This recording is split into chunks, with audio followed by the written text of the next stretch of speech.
I fear not the dark itself, but what may lurk within it. Welcome to Lurk, bringing you creepy, strange, and bone-chilling stories, with your host, Jamie Jackson.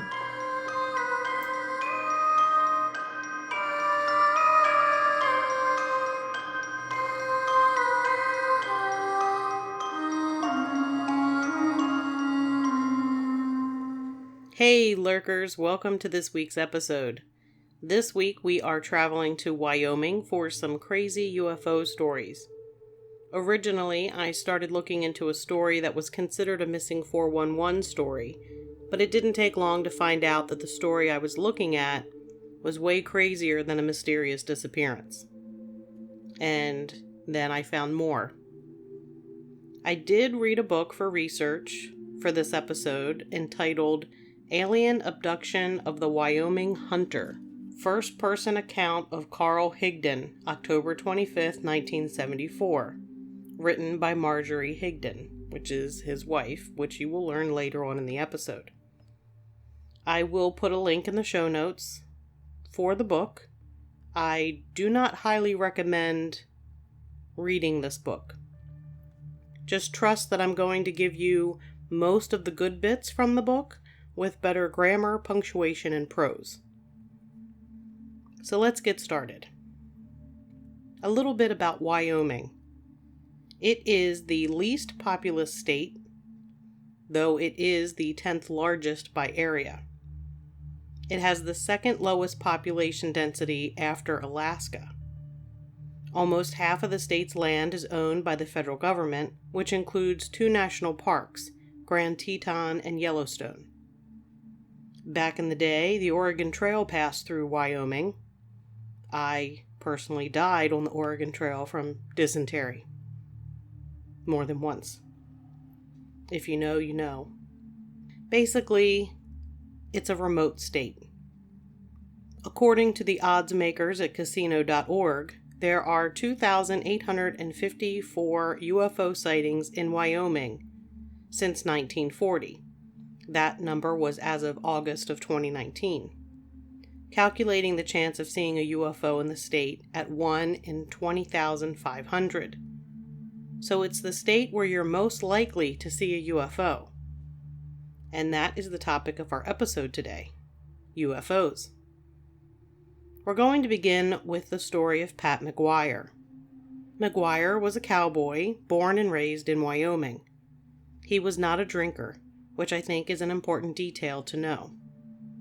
Since 1973, McGuire had seen strange lights in the sky. He reported seeing a flying saucer 300 feet in diameter and 60 feet wide at the center. It had all kinds of different colored lights. He said the object appeared frequently and glows like a harvest moon. It's kind of a hunter vest orange when it's down low. Then when it gets high up, it's a real bright light. The only time Pat McGuire was scared was when he and his brother-in-law saw a hovering craft pick up a calf. He said, "We could hear the calf bawling for quite a while, and when the UFO flew away, the calf was gone. We never did find out where they took it." Just west of Laramie, a 900-pound heifer was found with its reproductive organs, nostrils, lips, and tongue all missing. The cuts seemed to be made by some kind of instrument, and there was no clear cause of death. In 1976, 2 cows were mutilated on the McGuire farm. Then Pat McGuire and his brother-in-law saw strange lights hovering above a herd of cattle. They heard a cow bawling, and the next day, 1 cow was missing. That was the end of the cattle mutilations on his ranch. The UFO sightings were so frequent there that they became commonplace. Pat McGuire's wife and 8 children confirmed the sightings, as did the couple who lived on the farm, Dan and Ruth Grosser. Ruth Grosser said, "I didn't believe him when Dan and I first moved out there, but when one of the things lands in the field in front of the house or hovers directly overhead, it's hard to ignore. This summer has made a believer out of me." One of the most incredible encounters Pat McGuire experienced dealt with the drilling of a well. McGuire's ranch was 7,200 feet above sea level, and he was told by geologists and drilling companies that there wasn't enough water in the ground for an irrigation well on the property. Still, Pat McGuire insisted he wanted to drill in a specific area, but drill companies refused to drill, saying it was a waste of time. McGuire started making plans to dig the well himself. He got a friend to help him, and he bought a tank engine to pump the water and started drilling. McGuire tapped into an underground river at about 350 feet. His well pumps 8,000 gallons per minute. McGuire's is the only land in the area with enough water for cash farming. Other drillers who have tried hitting the underground river since have failed. Under hypnosis, Pat McGuire reported that he had been taken aboard a craft and was in an oval room, and aliens had telepathically instructed him to begin plans for the well. The aliens were human in appearance, around 6 feet tall and 200 pounds. They had large eyes, thin lips, and they were bald. There was also no bridge on their nose.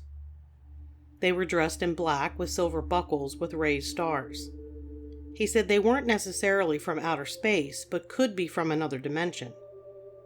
He was told that the craft was propelled by a sophisticated magnetic system. If the destination of the vehicle is a distant planet, the magnetic system is simply locked into the planet, and the planet's magnetic pull draws the craft to it at an unimaginable speed. No speed is too great for the craft. It can hover motionless indefinitely or perform impossible maneuvers. I was told they were monitoring my well for some reason. I decided to take a shot at them one time, and they paralyzed me from the neck down until they left. I don't believe I'll try that again, McGuire said. His 10-year-old son said, "The UFOs used to be pretty exciting, especially the first time you see one up close. After that, it's kind of like going to school. Not such a big deal after the first day."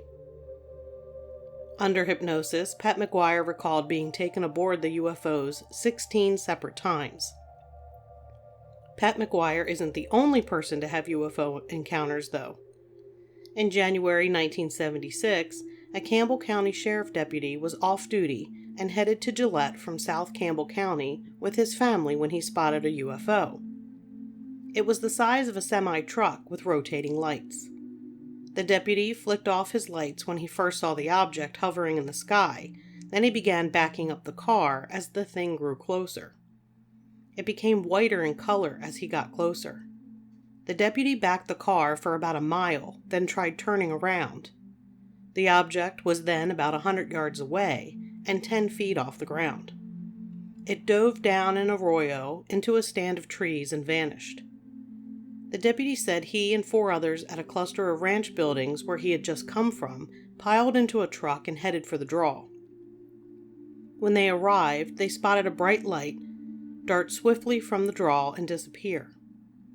He and the 4 others thought at first the object might be a jet, but that was discounted when it darted into the trees. It was the first time the deputy had ever seen anything like that before. In 1976, from a dozen Wyoming counties were reports of cattle mutilations. Ranchers curbed grazing and watched for mysterious lights that were reported, so much the sheriff was also on watch. The genitals and organs were missing from the cattle, along with the lips and sensory organs.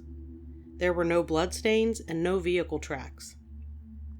Uinta County reported 15 cows mutilated in a 2-week span in October.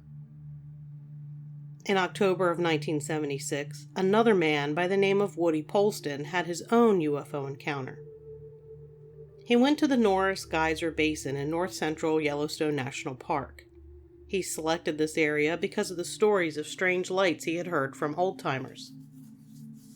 Just after sunset, Woody Polston began flashing a message into the sky with his light that said, "Friends, I love you," in Morse code.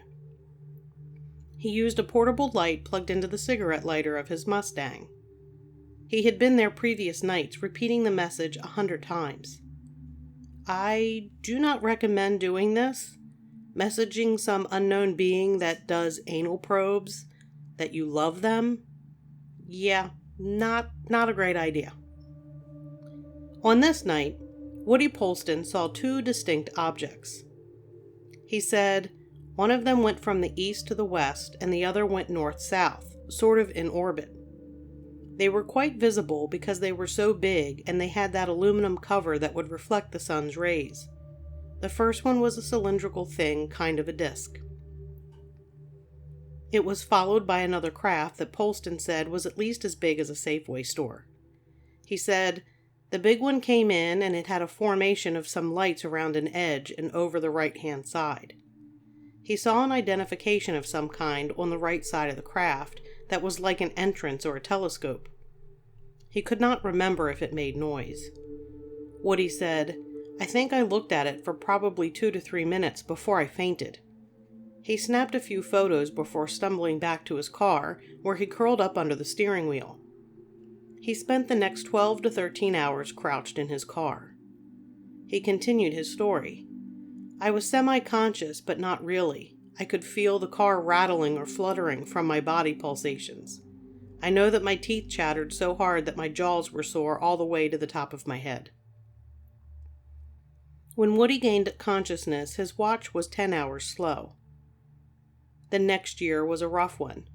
He didn't share his experience with many people because he was too afraid to talk about it. He would have recurring nightmares and wake up screaming and crying.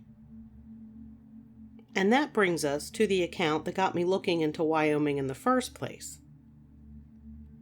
The story of Carl Higdon. Carl was a 41-year-old foreman of an oil rig who worked 6 days a week to support a family of 7. He was called the Wyoming Coyote because he was feisty and had a determination to get the job done against all odds. He was also an experienced outdoorsman. On October 25, 1974, Carl was on his way to pick up his work crew when he got the call that one of the men was sick and wouldn't be going to work. With a man down, Carl and his crew ended up with the day off, so Carl took advantage of the extra time and decided to head out to do some elk hunting. Carl went back to his house to get his new 7mm mag rifle, then headed out. He planned on heading south towards McCarty Canyon. As he neared the fork in the road heading into McCarty Canyon, he came upon a group of hunters who were working on their pickup truck that had stalled and wouldn't start. Carl stopped to see if he could help them out and get their truck started. As they worked on the truck, they talked about hunting. Carl shared his plan to hunt in McCarty Canyon and see what he found there. The other hunters suggested that the hunting was better in the forest area. Carl and the hunters drank a cup of coffee and got the pickup started. The hunters went on their way, and Carl decided to take their advice and headed to the forest instead of the canyon. The weather was beautiful as Carl drove into the forest. He parked, poured a cup of coffee from his thermos, and got out to stand in front of his truck looking over the area. A game warden drove up, and he and Carl discussed hunting in the area while enjoying some coffee. Carl told the game warden he was going down the hill to see if he could find anything. The warden drove off. Carl put his cup and thermos back in the truck, grabbed his rifle, and walked down the hill along the road. He walked to the left into denser tree cover, then came to a clearing. He stopped and looked around, and he saw 5 elk standing there. He raised his rifle, sighted one of the elk bulls, and pulled the trigger. But the shot made no sound, and Carl watched as the bullet came out of the rifle barrel, went a few feet, and then stopped midair and dropped to the ground. This all happened in slow motion. A 7mm travels at over 3,600 feet a second, but Carl watched it exit the barrel at slow motion and drop to the ground. And the elk were still standing there motionless. There was no noise in the clearing, even the birds were silent. Carl walked over to the bullet on the ground and picked it up and put it in his canteen pouch. He sensed something behind him and turned to find a man standing there, though the man was strange. He stood at about 6 feet tall with blonde hair that stood straight up with 2 strands in the front that looked like antennae. His face seemed to go back into his neck like he had no chin, and it was a yellowish color. He wore a black suit that looked like a wetsuit, and his legs were bowed. The man spoke and asked if Carl was hungry. Carl said he was a little hungry, and a packet of pills appeared and floated over to Carl. The man instructed Carl to take one. Carl does as he's told, though he doesn't really understand why he's doing it. He doesn't really like to take pills of any kind. The man asks Carl if he wants to go with him, and Carl says he does.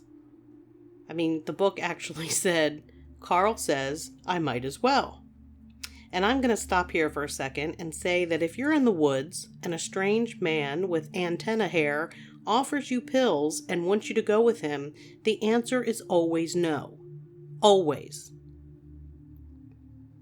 Obviously, Carl never went to the DARE program to learn about taking drugs, and he never learned about stranger danger, because there is nothing stranger than what's going on in the woods right now.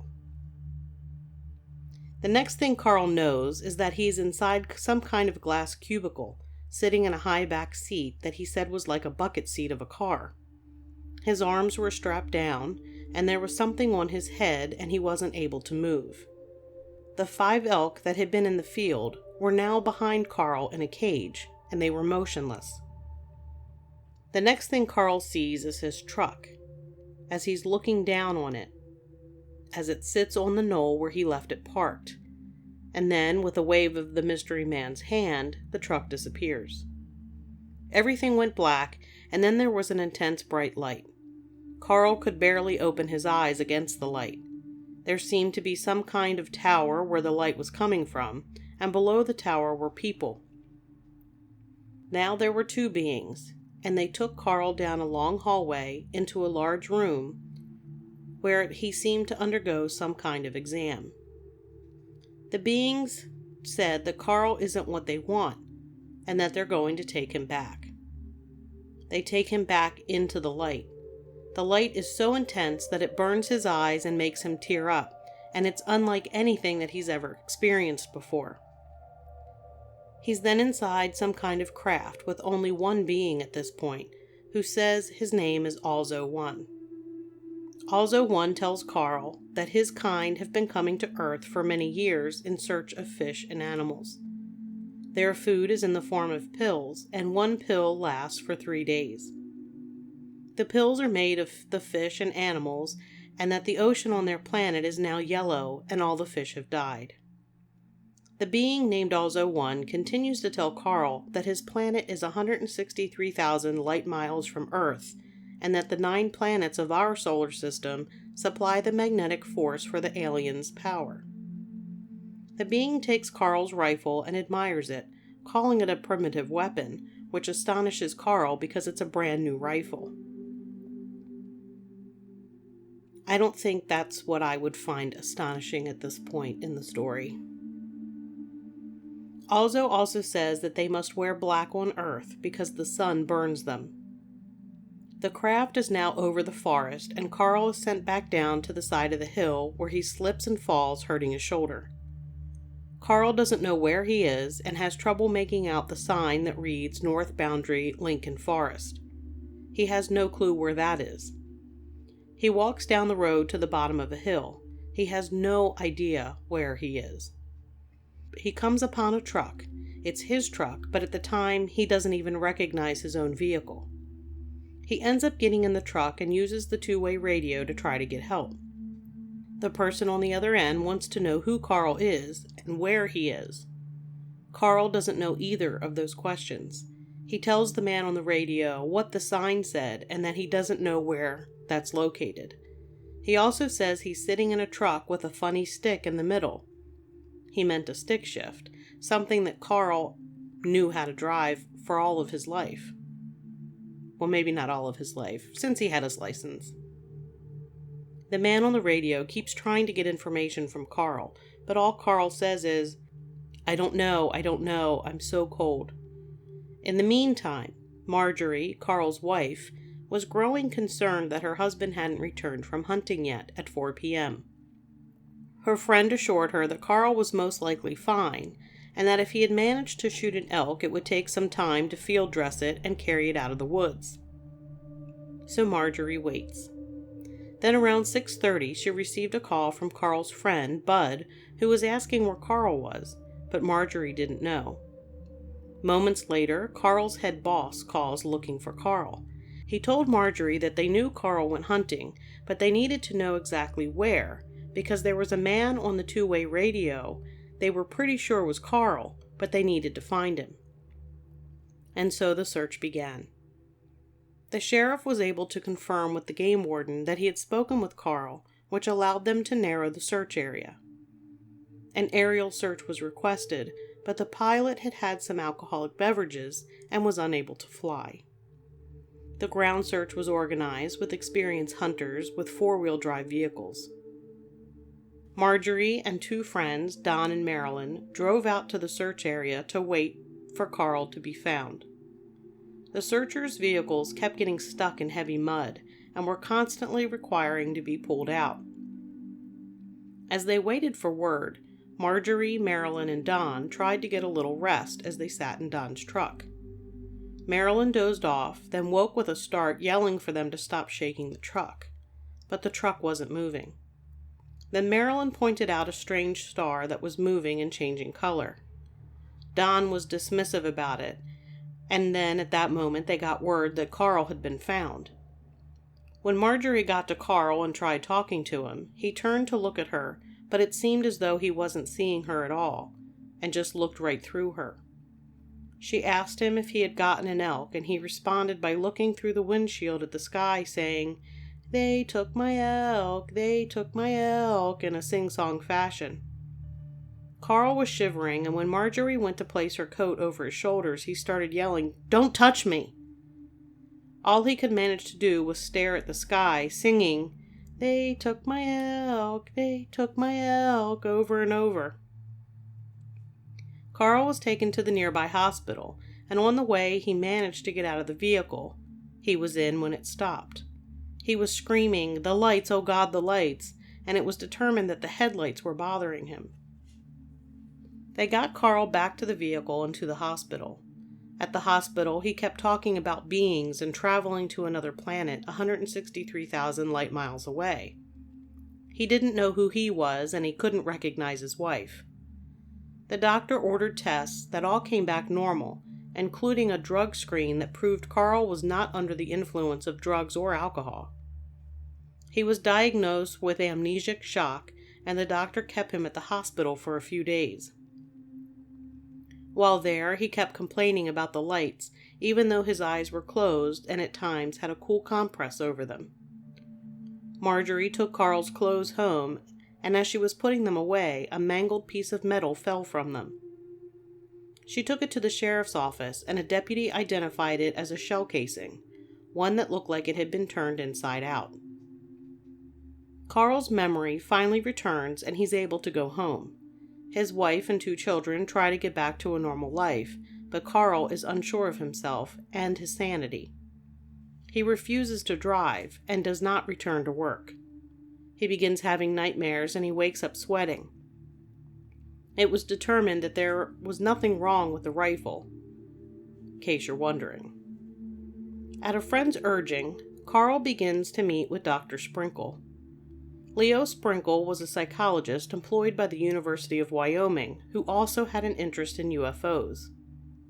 Dr. Sprinkle had an artist draw a rendering of the being named Ozo-1 based on Carl's description. This is how Carl described the being. He was 6 feet tall, had no chin, had bowed legs, straw-colored hair with 2 strands sticking straight up, like antennas. He had no visible ears. He had slanted eyes. His skin coloring is the color of an Oriental. The being had 2 arms, but no hands. The one arm came down, and then nothing. The other arm had a cone-like device on the end of it. Whenever he pointed and waved the cone-shaped device, an item disappears. I don't know where it goes. You just can't see it anymore. He's dressed in black. It looks like what a scuba diver would wear. Carl was tested extensively for mental illness, but was found to have none. he underwent several hypnosis sessions. Prior to the incident, Carl suffered from lung scarring and chronic kidney stones, both of which were cleared up after his disappearance. One night, sometime after the incident, Carl wanted to go for a drive. His son and Marjorie, his wife, went with him. He drove south of town and they saw a green light in the sky, shaped like an upside-down ice cream cone. There was also a horrific sulfur smell in the air. Carl drove to the top of the hill, turned off the car and said, "I'm late. I was to be here a few minutes earlier." He then got angry and said, "Why am I here? If we had been here on time, what would have happened to us?" They returned home. Several nights later, he was contacted by the beings. They seemed to be letting Carl know that they could contact him whenever they wanted. Carl did return to work, and he ended up retiring from the oil industry in 1997 after 48 years on the job. Over the years, bright lights could be seen following his work truck. It was witnessed by members of his crew as well. Several TV shows featured segments on Carl's story, but all refused to actually go to the area where it happened, saying the area had a strange feeling. When Carl was found, his truck was not in the location where the game warden had talked to him, but was instead stuck in a muddy hole, with no explanation how it got there. The vegetation in the area where he shot at the elk was seared with high heat. Marjorie took the bullet to be photographed, and the place that photographed it burned down. Then the bullet went missing from a university safe, and the Higdons believed their phones were tapped. Carl had some words for others who experienced similar strange things. Talk to someone you trust. Don't dwell on it, and get on with your life. And with that, that's going to do it for this episode. Remember, you can listen to Lurk wherever you listen to your other favorite podcasts, or at lurkpodcast.com. On the website, we also have links to our social media, so be sure to like or follow us. Don't forget, Lurk will be at the Wytheville, Virginia UFO Festival June 8th and the Sasquatch Saturday in Sykesville, Maryland on June 15th. The links to those events will be in the show notes. If you like what you hear, tell your friends and consider giving us a 5-star review. And until next time, keep lurking.